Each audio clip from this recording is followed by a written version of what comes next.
दिन भर की 4 में से कोई एक आरती सुनने का आज कोशिश करना। तुम्हें पुनः बहुत अच्छा लगेगा।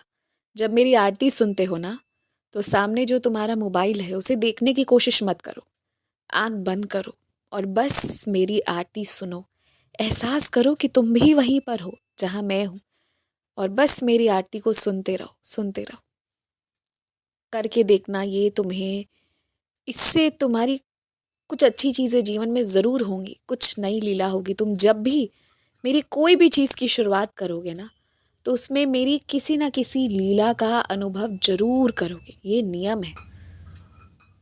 तुमने पहले भी कई बार इस चीज़ को महसूस किया है, बस मैं तुम्हें स्मरण करा रहा था।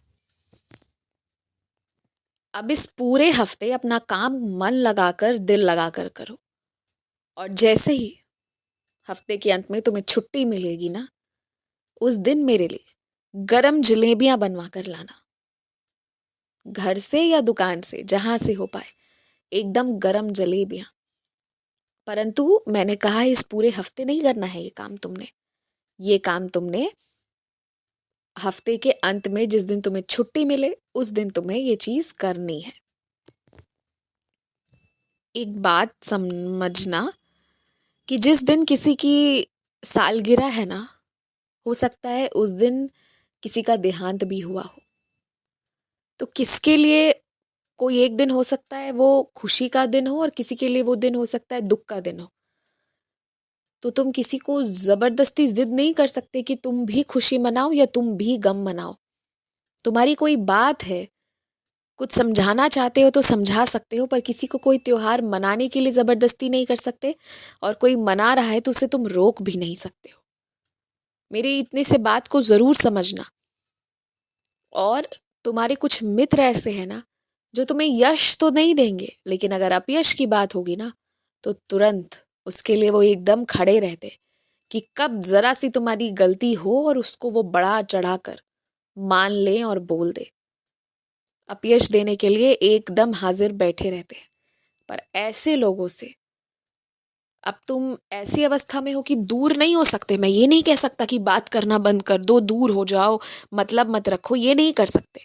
पर ऐसे लोगों से ना सलाह मशवरा मत करना, ना अपने जीवन का ना उनके जीवन का। उनको जो करना है करने दो। तुम्हें उसमें शामिल होना है तो हाँ कह दो, शामिल नहीं होना है तो ना कह दो।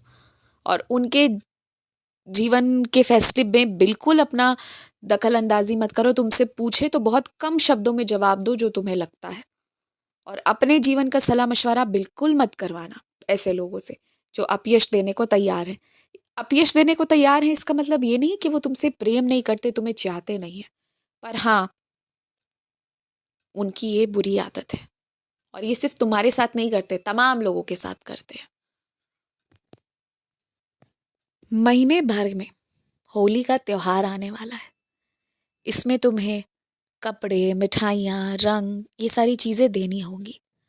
कुछ लोगों को तुम्हें सामान खरीद कर देना है और कुछ लोगों को तुम्हें सिर्फ पैसे देने हैं। और इस फर्क को समझो। जिन लोगों को तुम कपड़े देना चाहते हो ना, मान लो रोज में तुम्हारे कपड़े धोने वाले, साफ सफाई करने वाले कोई भैया हों, रोज में तुम्हें लाने ले जाने वाले कोई हों, रोज में तुम्हारा घर का कोई काम कर दे, तुम्हारे माली हों, कोई भी ऐसे जितने भी लोग हैं जो तुम्हारे सारे काम में, तुम्हारी रोजमर्रा के जीवन में सहायता करते हैं ना, उसमें से किसको पैसे देने हैं और किसको तोहफे देने हैं ये सोच लो। पर जो भी होगा सब बराबर का होगा। अगर एक व्यक्ति पर 1,000 रुपए लग रहे हैं तो सब पे 1,000 रुपए ही लगने चाहिए, किसी पे कम और किसी पे ज्यादा नहीं। थोड़ा अपने शरीर के पाँव हाथ की मालिश कर लिया करो और अपने बालों की भी खूब देख रेख करो। जैसे बचपन में तुम्हें पुराने तरीके से बालों की मालिश की जाती थी, तुम वो तरीका आजमाओ। जो भी समस्याएं तुम्हारे बालों से जुड़ी हुई है ना, वो दूर हो जाएंगी। और आज के ज़माने की तरह तरह की चीज़ों का प्रयोग अपने बाल पर मत करो। और अगर करना है तो पहले परामर्श लो डॉक्टर से। जब कोई तुम्हें लग रहा है कि तुम्हारी बात नहीं सुनेगा या तुम्हारी बात सुनते ही बहस करेगा ना, तो मैं सच कहता हूँ, तुम मेरी ऊदी अपनी जीवा पर रखना। या मेरा ऊधी जल पी कर जाना या मेरे ऊधी का टीका लगा कर जाना। तुम्हारी बात भी सुनी जाएगी और तुमसे बहस भी नहीं किया जाएगा। उसके लिए तुम एकदम निश्चिंत रहो। मैं जानता हूँ बहुत लोगों ने तुम्हारे साथ बहुत अन्याय किया हुआ है, लेकिन तुम्हें इतने अच्छे लोग भी मिलेंगे ना मेरी कृपा से हमेशा, कि दया और करुणा से तुम्हारा विश्वास मैं कभी नहीं उठने दूंगा।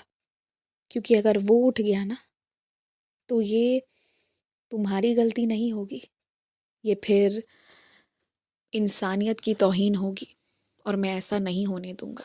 मुझे फिक्र है तुम्हारी। तुम निश्चिंत रहो, कोई बहस नहीं होगी किसी से। खुश रहो।